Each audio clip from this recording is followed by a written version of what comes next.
Good afternoon. Good afternoon. Come on, you know a little better than that. We're in Reno. Good afternoon. Good afternoon. All right, that's better. That's a much more of a exciting Reno response. Good to see each of you here for the second annual Federal Student Aid Presidential Leadership Summit for minority serving institutions. We're delighted that you've chosen to spend some time here with us in the mountains of Nevada, and hopefully you'll have a wonderful experience and opportunity to share with us over the next day and a half as we talk about institutions that are providing so much important services to students all across this country and what that means for you as presidents, as senior administrators of institutions, and also as individuals throughout the corporate world that we work with, or our guarantee agencies and other departments within the federal government. We're delighted to be here this afternoon to kick off this second annual, as I said, Presidential Leadership Summit. And at this point in time, I'm going to bring to the podium Federal Student Aid's Chief Operating Officer, General Mark Brown. General Brown is the eighth Chief Operating Officer at Federal Student Aid, and he will be bringing some additional comments tomorrow during our luncheon, more detailed comments, and I'll do a more detailed introduction of him at that time. But right now, would you please join me in welcoming General Mark A. Brown, the Chief Operating Officer of Federal Student Aid. General Brown. So good afternoon, and let me welcome you all and thank you for giving us some of your time to come and hear what we believe that we are doing that can be helpful at the federal level. I will tell you that while I will talk to you tomorrow, that our Secretary DeVos, will speak to you as well. She takes a special interest in ensuring that we are doing what we can for all students with freedom of choice to go to school where they would like to go to school and aspire to be what they would like to be. And when she talks about that, she includes in that minority serving institutions. So I would tell you to look forward to her speech as well. You know, before I get started, I got to tell you that Federal Student Aid is an apolitical organization. I like to say that going up the front, that no matter who the political party is, that Federal Student Aid still operates for its same mission and purpose. So if there were a Democrat or a Republican or an independent, so be it, you would still have Federal Student Aid operating much like it does. And because we operate like that, we employ an amazing group of public servants. And what you don't know is that programs like this are supported by those public servants who are willing to do things like go to the Office of Management and Budget and fight for the requirements that's required to continue to some of the programs that I'm going to talk to you about. And when I say go to the Office of Management and Budget and fight, I don't kind of use the word fight trivially. I mean, really, literally, they go to Office of Management and Budget and talk about the need for programs like the ones we're going to talk about today. And I don't want to get started without recognizing them because they are the ones that make this happen. So if I call your name and you happen to be in a room, if you're not here, then if you guys will tell them that I call their name, then that'll work too. But Lenny, is Lenny here? Lenny Springs, is he here? No, Lenny's not. All right. What about Marcia Boyd? Is she here? Has not been. What about Larry Coles, or Ray Crawford? I know I saw Ray Crawford. Larry's Ray, here. stand up. And is Joe Harrell here? I think so. See if you can find him. What about Larry Eady? Robin Miner. I know I saw Robin Miner. James McMullen, Al Pratt, anybody that's working, stand up, Robin, anybody that's working the minority serving institutions portfolio. If you're working the minority serving, stand up for me and remain standing. How about that? Good. Including you, Joe. Stand up. I wanted you all to see that these are the folks that are working behind the scenes and really doing great work to ensure that we can continue these programs. But as for you, you are the visionaries. You're the leaders and the groundbreakers who transform all of these ideals into action. And I got to tell you, my service at Federal Student Aid is all about an ideal that was happening more than 50 years ago when President Lyndon B. Johnson signed into law the Higher Education Act. He said that he wanted people to be able to tell their children and grandchildren that our government, the federal government, made a promise that anyone can achieve a higher education regardless of affluence. That promise is what drives me today, and it's why we have these conferences and this summit, to keep the promise for American students. Coming to the conference and attending our second Presidential Leadership Summit is the way that you help us keep the promise. We started this summit last year because we wanted to reach out directly to the leaders of schools whose challenges are often a bit steeper than other schools. We hope that by opening the channels of communication between us, we can get a lot more accomplished in a shorter period of time. A good example of our partnership is Project Success, which is a partnership between federal student aid, minority-serving schools, and guarantee agencies. The goals of Project Success are to increase retention, graduation rates, and to decrease loan default rates at minority-serving institutions. Nearly 150 schools have participated so far. We're aiming to double that number in fiscal year 2020. That's by the end of this fiscal year. There are many examples of schools that have benefited from Project Success, but for now, I'm going to focus on just 3 of them as examples, 2 of which are here today. Alamo College's district in San Antonio, Texas, wanted to help students who dropped out of school to return and earn a degree. Alamo reached out to more than 7,000 students who owed less than $500. They told the students about a scholarship under Project Success, a scholarship that would pay the outstanding balance on their loans only if they would re-enroll and complete their degree or certificate. Alamo is hoping these students take advantage of the scholarship and complete their education. I want you to remember the Alamo because I think they've got it right. Washington Adventist University in Tacoma Park, Maryland, was the first school to join Project Success almost 3 years ago now. One of the ways they've used Project Success is to help students graduate on time. They've done this by using an interest inventory to help students make a career choice and form a degree plan. More than 300 students have taken the inventory and received counseling. This university also has a plan that helps students electronically audit their degree plan so they can stay on track and complete their schooling on time. Both the interest inventory and the Complete Your Degree Plan are Project Success programs. Dr. Weymouth Spence, president of Washington Adventist University, I think you're here, and if so, stand up. Give him a round of applause. He's a great example of what we're trying to do. And finally, Salish Kootenai College in Pablo, Montana, wanted to help students put their degrees to work and start successful careers soon after graduation.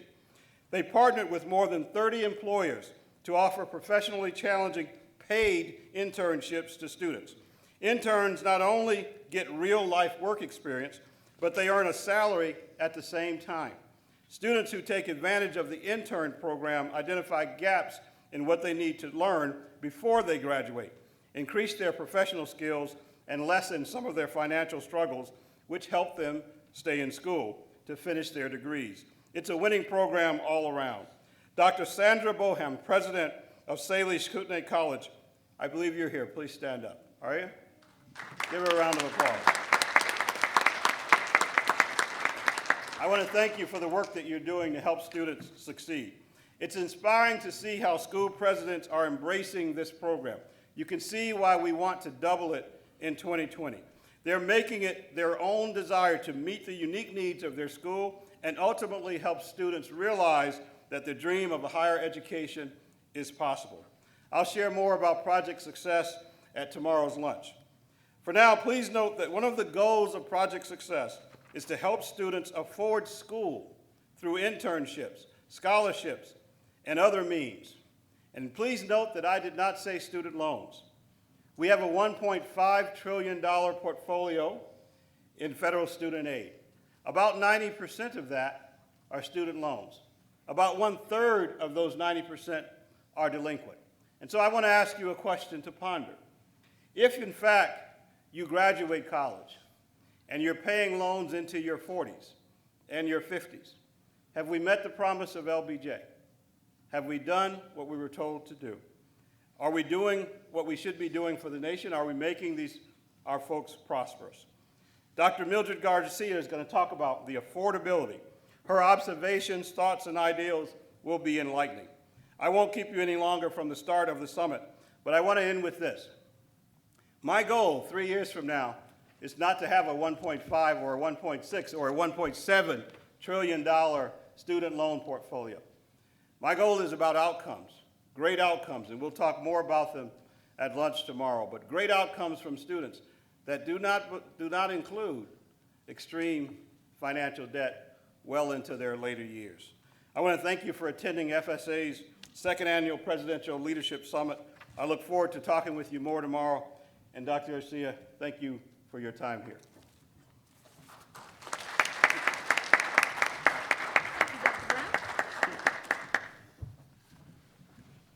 Thank you, General Brown, for those comments.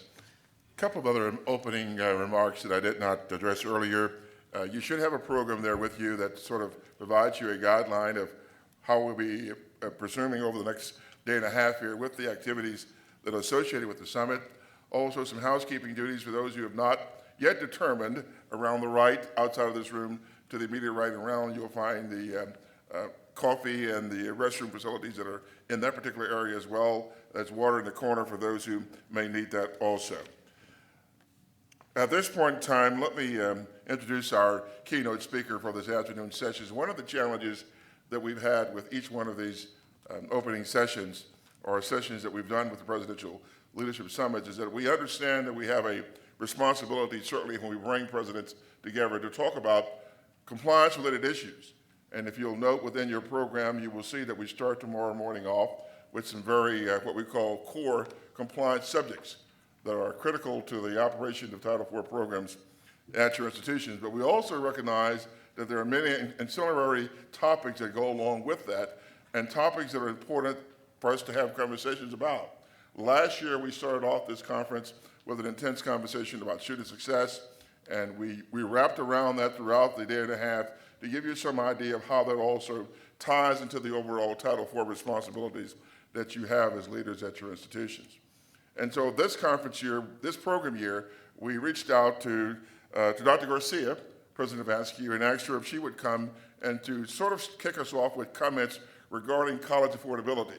I was sharing with some comments earlier that if we talk about college affordability, I'm certain that each one of you could produce at least a list of half a dozen items what we as the Department in Federal Student Aid could be doing to help address issues of cost affordability.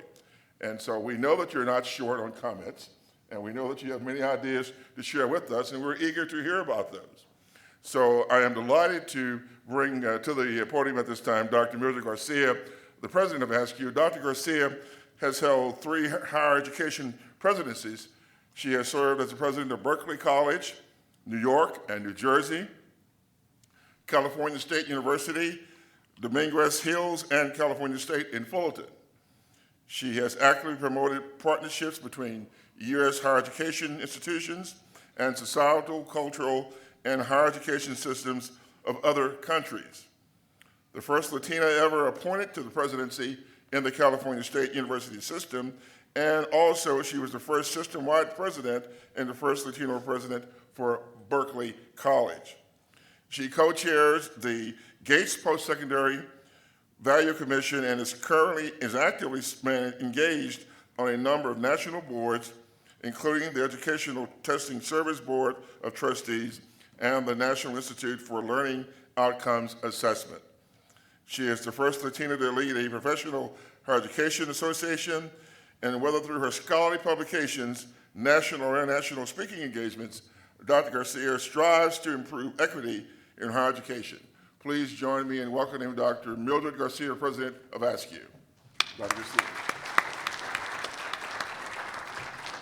Good afternoon. Buenas tardes. Good afternoon. Thank you so much for the kind introduction, Dr. Harrell. And Dr. Brown, I want to say thank you for getting us to Reno, although I know some of us had some trouble getting here. We are delighted to be here, so thank you so much.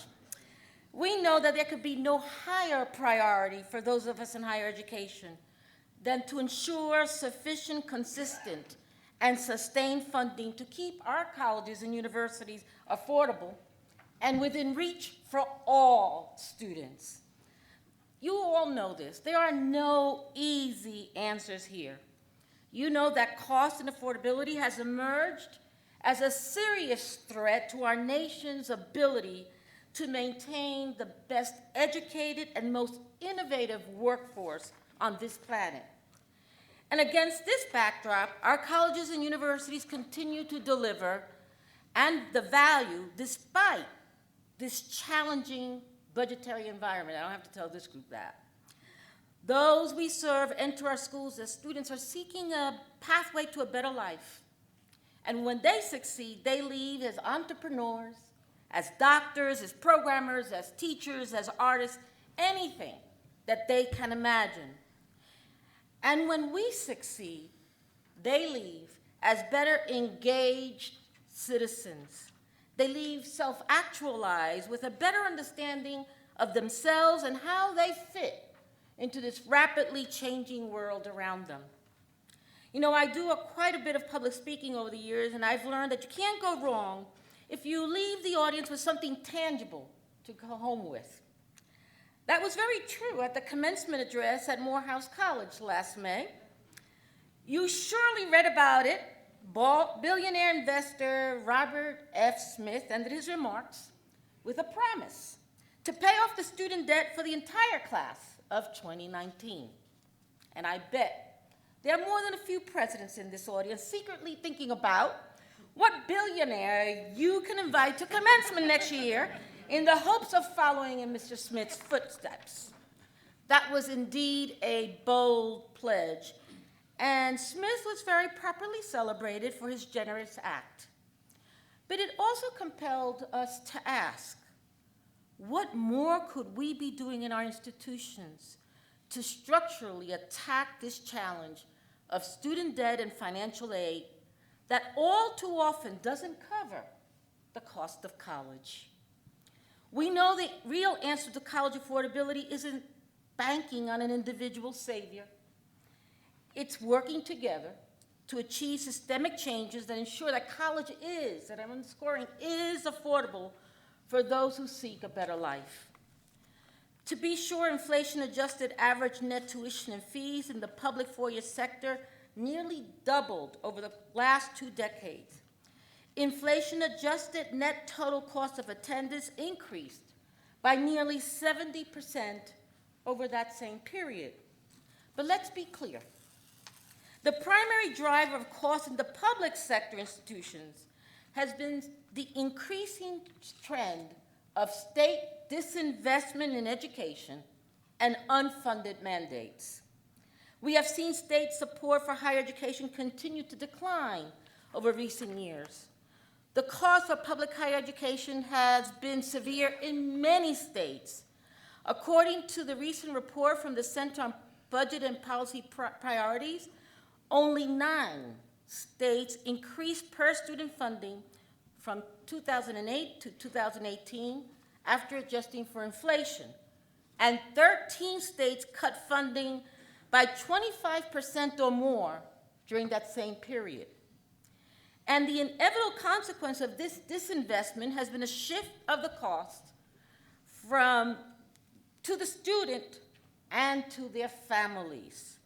And students find themselves struggling to balance school and jobs they need to hold down just for the cost of living, not only tuition. Parents find themselves working longer hours and making tougher choices to support their children post-secondary aspirations. And we all know that the average amount of undergraduate student debt across all higher education is about $30,000 a year. Not the $100,000 we read about in the media, and yet too many parents and families are fixated on that high number and believe that holds true for everyone. Thus, these articles in the media are scaring away the very students that we must educate in this country, the low income, the first generation, and or students of color, which quite frankly is the new majority of America. Our country's vitality and prosperity rests in our responsibilities on our campuses to educate, graduate, and help our students to enter the workforce or go on to graduate school. This is an area where we have a lot to offer. At more than 60% of Askew institutions, the median debt for students is less than $15,000. And while we would hope that the debt would be less or zero, take this for an example. It's less than an iPhone and the service that it provides, or it's less than buying a new car. And this is an investment in our populace and their families and for the country at large. For let's also remember that higher education is both a public good and a private good. To be proper stewards of place, we must make it affordable to success, access, and graduation. We also know that focusing on affordability alone won't solve our challenges in higher education, not if we aren't also laser-focused on enhancing the actual experiences that our students have on our campuses. We have no small task before us. College is an investment that pays over time, one that doesn't just pay off for students, but for society as a whole. College is where we prepare students to become those engaged, productive members of society. But the truth remains, student debt and insufficient financial aid are real and deterring too many of our students from pursuing their post-secondary aspirations. We have work to do. African American students, for example, African American graduates of four-year colleges owe an average of $7,400 more than their white peers, according to research from the Brookings Institute. They also have higher rates of borrowing, carry larger balances, have difficulty servicing their debt, and they default at higher rates. The average wealth for white families is 10 times higher than for African American families. And a quarter of the latter have zero or negative net worth, compared to only 1 in 10 white families. The ratio is only slightly better for Hispanic households, which have 1/8 the average net worth of white families. And further, research shows that Hispanics, in particular, are fearful of loans and debt. We must recognize the speed with which the demographics of higher education have and continue to change. America will be a, quote, minority-majority nation at mid-century, and we are beginning to see that trend play out in elementary and secondary schools. So allow me to pause here for a moment and tell you that I'm tired of the word minority. And I go out of my way in using that word minority. We all know the power of language. Language matters. And the students we are proud to serve are the new majority of this nation. Today, students of color make up more than half of all public K-12 school enrollments. As a result, students of color make up the only growing component of enrolled students, with Hispanics of all races comprising the single largest racial ethnic group. And along with their swelling numbers, we see a need for different services.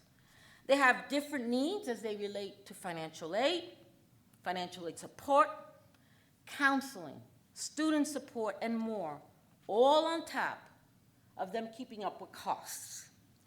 We need to ensure these services are robust because completing college is a key component of addressing the affordability issue. According to findings from Third Way, students who complete their degree are 20% more likely to begin to pay down their loan principal than non-completers each year after they have graduated. More than half who enter a post-secondary institution today leave without a college degree or credential. Now, that's an example of bad debt.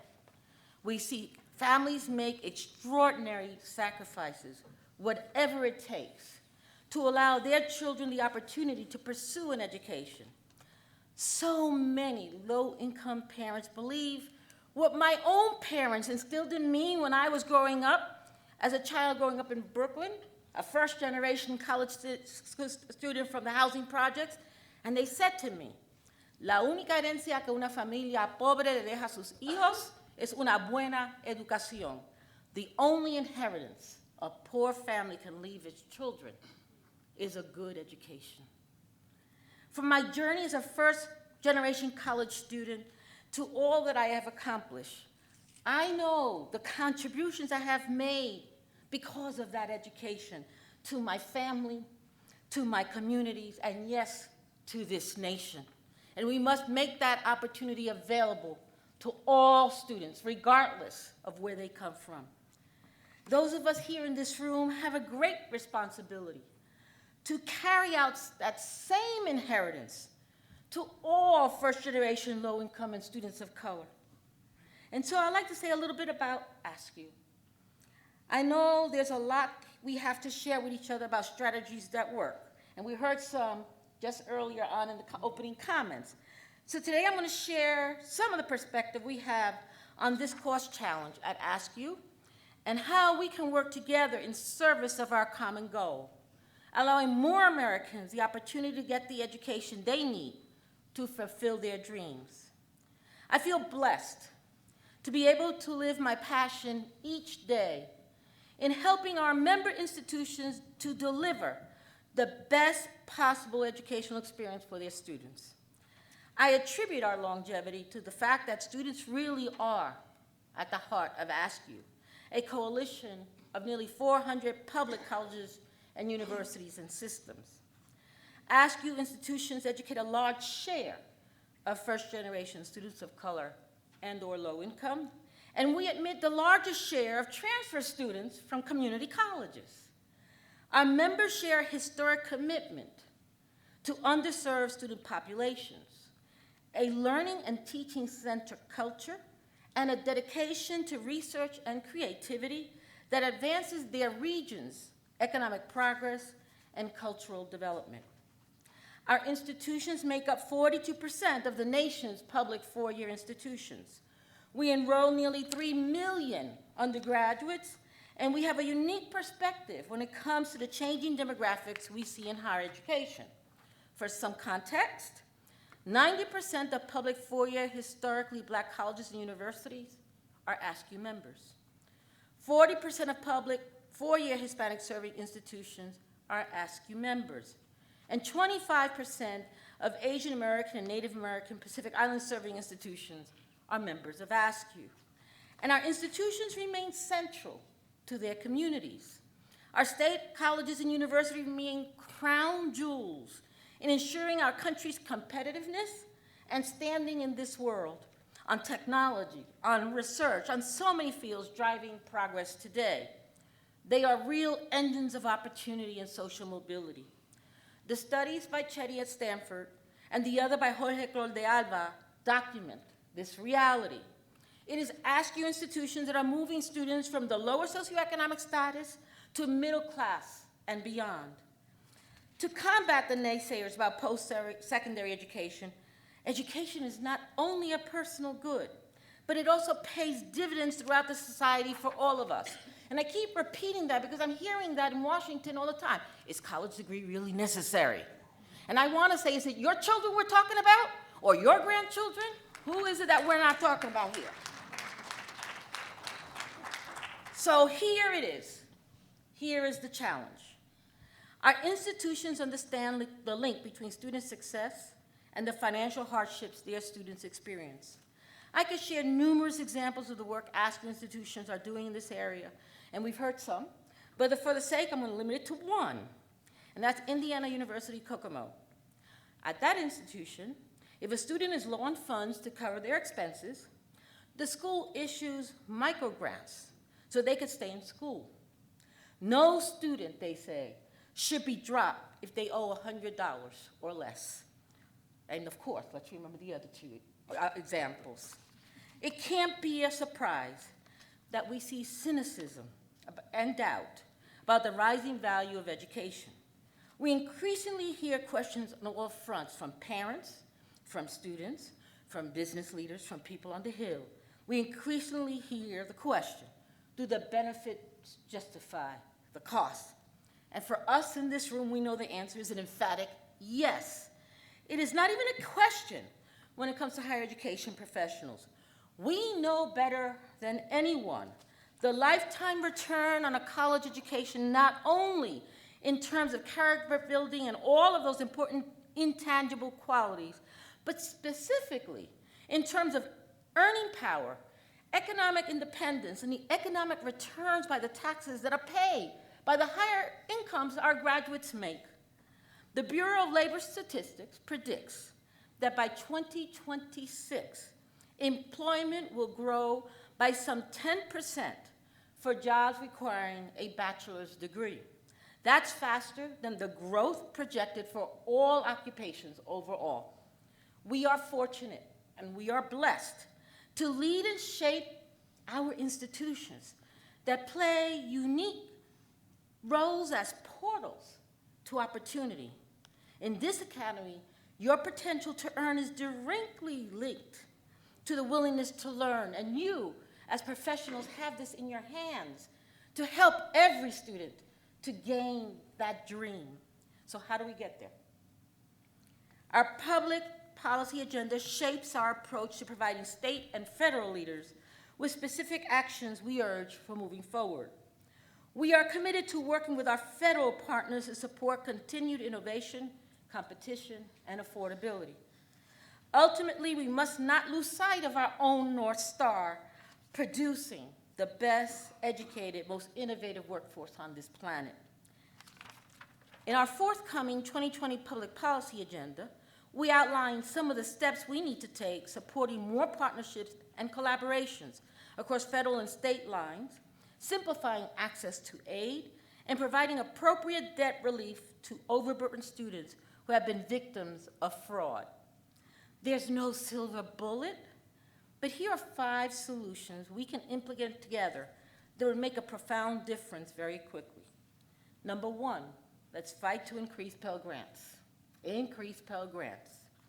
This is one straightforward, very straightforward way to do it. Federal grant programs like Pell and SEOG have enjoyed bipartisan support, and the Pell Grant program has enjoyed a particularly good run over the last 2 decades, rising from a stagnant $2,400 in the early 1990s to $6,195 in the current academic year. But these award increases are still not keeping up with increased gap between family resources and college costs for the families who need it the most. In addition, the annual uncertainty about the grant maximum makes planning quite difficult for colleges and families alike. And the unpredictability of where the maximum might be just a few years ahead makes counseling and advising of low-income students ever more challenging. There's a great uncertainty each year about what the grant maximum will be. This uncertainty creates quite a lot of challenges in planning, both for the families and the colleges alike. The unpredictability makes the process of counseling and advising our students much more challenging than it needs to be. The House has proposed a $500 increase in the Pell Grant maximum award for qualified students. We favor that increase at Askew. I know you do too. We must increase the Pell. Additionally, year-round Pell, also known as second Pell, makes a tremendous difference to so many college students, particularly first-gen and low-income students. These funds help shorten the time that they need to obtain a degree. It allows them to go to school during the summer versus interrupting the fall and spring studies because they have to work to pay for college, enabling them to complete college either on time or early. Year-round Pell must be protected in federal statute and financially supported correctly. Number 2, focus on partnerships. We know these challenges are too complex and multifaceted for any single organization or even single sector to solve it alone. And that's why cooperation is so instrumental in rising to meet these issues. So when I was president at Cal State Fullerton, the CSU system launched an initiative called Super Sunday in February, in which we collaborated with African American churches throughout California. Each campus in the school system, 23 of them, created year-long partnerships with their assigned church to address the needs of the community. We would talk to young people about the importance of getting a college education, the legacy they would leave for generations to come. We offered classes that the community felt they needed, like algebra. We told them what they needed to do step by step in order to get into the CSU and stay and graduate. We educated families about the availability of financial aid, and we just didn't walk the talk. We just didn't talk the talk, we walked the walk. That progress is still going strong, and they still have those partnerships with those African American churches after nearly a decade. There was also another project where I was pleased to be proud of with Univision when I was president of Cal State Dominguez Hills, where we held an educational fair conducted all in Spanish. Univision's anchors did public service announcements. We had 109 partners, and that 109 partners included K-12, community colleges, other universities, nonprofit, and elected officials. You know how IKEA is. We set up an IKEA style in our auditorium, and it would take parents and their families all the way from pre-K all the way through college, stopping at each stop with everyone speaking in Spanish. It ended with the parents completing a FAFSA workshop with people there, helping them with that application. Families learned how to fill out that form. They understood what the process entailed. They learned about scholarships and how to do research to get them. Our students, our very own students, conducted exit interviews. And the number one response from the parents, what do you think it was? What was the number one response those parents said thought was important to them? Anybody want to take a guess? Or are you asleep? Anybody want to take a guess? What was their number one response that parents said on that survey? FAFSA. And the other one? Anything else? That they didn't need their children to translate for them what is required for them to get their children to go to college. It was empowering for them. In the first year, we expected maybe 500 people. We got 5,000. The second year, we got 15. By the time I left Fullerton, we had over 40,000 participants coming to that educational fair. Shatters the myth that people of color don't want their children to go to college, by the way. And therein lies the key. We need to meet people where they are.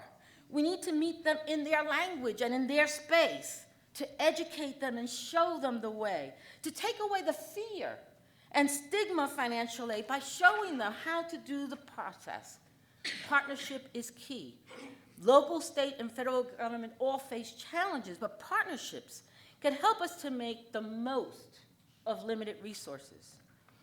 Number 3, simplify the FAFSA. I know you've already heard that.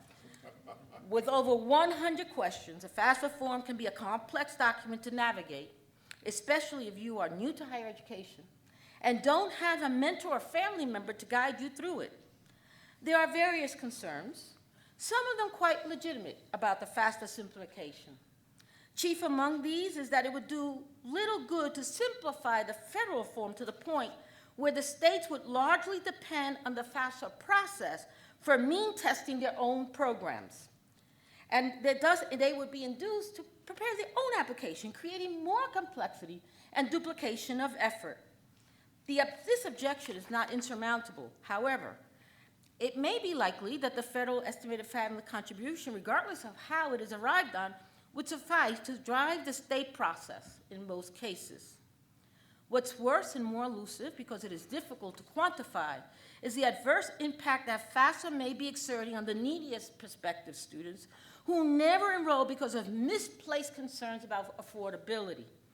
This latter group are disproportionately concentrated in the lowest income quartile, which accounts for more than half of all non-FAFSA applicants. I am happy to see that the College Affordability Act, the reauthorization bill pending in the House, takes decisive steps in this direction, creating greater transparency, clarity, and certainty to the application process, would send a powerful positive signal to students from needy families from an early age and serve as a motivating factor in their academic planning for college. I recently co-authored an op-ed with President Ramon Torrecilla of Westfield State University in Massachusetts, who also serves as our chair-elect in Askew Board of Directors. We argue that we should take a large page from Louisiana, Illinois, and Texas in making the process of completing the FAFSA mandatory for high school seniors. We know from overwhelming data that filling out the FAFSA can open up new pathways of opportunity, with over half of our high school graduates eligible to receive Pell grants, for example. And yet, too many students don't apply. They don't have someone steering them in the right direction to take advantage of the resources that are available. Of the 30% of undergraduates who fail to file a FAFSA every year, about a third would have received the Pell grant had they applied. 1/3. Let's stop leaving $2.6 billion on the table by those students who were eligible but never completed the FAFSA form. And let's make sure they have the counseling and the guidance in their language that help them to navigate what can often be a very intimidating process. For those of you who are first gen, you may maybe remember that time. It is unconscionable that students seeking higher education are turned away from lack of resources when it was been available all along. These are the steps that would send a powerful positive message to students from needy families, and let's commit ourselves to working together to reduce complexity and duplication of effort to help families. Number 4, paid internships. There's a long tradition of bartending and waitressing on campus to earn money for rent and books. But why can't we do a better job and enable more opportunities to earn and learn more in their field of study simultaneously? Many of us can really are negative against for-profit, but you know what they do? They work with the ones I've worked with. They work alongside those organizations to make sure those students get paid when they go out there on business and fashion and whatever it is. Why can't we do that? I was struck by the result of Gallup alumni survey that examined the factors that prepare college students to enter the working world. 85% of the students pointed to 6 experiences as undergraduates that helped them prepare for life outside of college. And one of them was internship in college in this area in which they were studying. In addition to benefiting from supportive professors and mentors, they were educated on what it would take to be in their chosen career. So let's think about how we do that better with our career centers, have real, true career centers where our students know where to find them and know how to work with them in order to let them see the light at the end of the tunnel. Number 5, colleges must do more to educate students and parents about financial aid. You heard me speak about this, about Super Sunday. You heard me talk about there's a poster in California that starts in grade 6, 7th, all the way through 12th grade of what are the courses the parents and their families must have available, make sure their students are taking in order to get into the CSU. It's done in multiple languages. That's an important thing. I would tell the families, put that on your bulletin board. Make sure your children are reading that. Make sure you follow through with them. But, because once they have that seat, they will be at institutions like yours that care about them and get them through. So, in conclusion, higher education remains the key to mobility in this country. Let's make sure it stays within its reach. It's not a luxury in today's fast evolving and disrupting economy. It's an absolute necessity, but I know I'm preaching to the choir here, but we need you to be champions out there when people say college isn't for everybody, because remember who they're talking about. We need to meet people where they are. We need to talk to them in their language and in their space. As I co-chair the Gates Values Commission, we did have a wonderful opportunity to have a student, a researcher, and a practitioner talk about financial aid. If this is going to work, Larry, for me, I want you to hear this student's voice.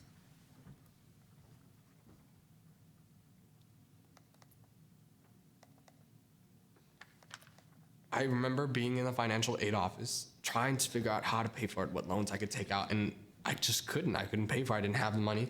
And I remember telling the financial aid lady, okay, well, then what's the process to disenroll? And she just looked at me and she was like, what what do you mean? And I was like, the money's, I don't have it. I can't do it. How do I disenroll? And she told me, you have a week to decide. Take a minute to think about it and try to figure out what you can do and see what happens. And so I went home, and I remember thinking, what am I gonna do? What, I gotta work or I have to do something. That's when I got the email from the Male Success Initiative scholarship, and I ended up getting it, and that's the only reason I'm here. I don't know what I would have done without it, and it's awesome to know that now being a part of that program, I have a lot of people to support me financially and emotionally, and I got just about every grant you can think of. I got Cal grant, I got Pell grant, I got the Stafford loans, I took subsidized loans, unsubsidized loans, and it was not enough. It was almost, but not quite. And it was just that little boost that I needed, just a little bit, and it's the Male Success Initiative scholarship that helped me do that. It was a $3,000 scholarship every year, $1,500 a semester, and it kept me afloat. It's the reason I was able to live on campus. It's the reason I'm here, and it was just that little bit of support that I needed to be able to come to college. So that's Sebastian, and even with all that financial assistance Sebastian received, he still didn't have he still has what he calls financial stress. And so he was short that money, and he even debated, as you heard him, would he go to college? Would he buy that book that's needed in the classroom or just put it off and try to figure out how he's going to do his homework? And he struggles. He still struggles. The interview goes on, but he still struggles with how much he has to support his family as a first-gen student, and how does he find time to study. These are the challenges. These are the real challenges that all of our students, Sebastian is just a role model of all the students we have on our campuses. My hope is that you all have been inspired by Sebastian's story and energized about the prospect of returning to your colleges and universities to figure out what else can we do. I know you're doing a lot, but we're still not there. And shortly you're going to hear from several presidents. Presidents I know are role models that will tell us more about how they're dealing with it on their campus. There are many reasons we find ourselves, we are in challenging times today. But I do believe our challenge also presents enormous opportunities to reimagine, break the barriers, what higher ed should look like for the new majority in this country. We have to keep reminding people that public higher education is critical and vital to our country. They keep saying it's a personal good. No, it's good for our country, and not let other nations take over. And I know that because of all of you, we will prevail, because it's an essential part of the tapestry of what we do on our campuses. So I am grateful to the Department of Ed for pulling us together. I am grateful that you are all here. I thank you all, and I look forward to having a conversation with you. It's been an honor. Thank you.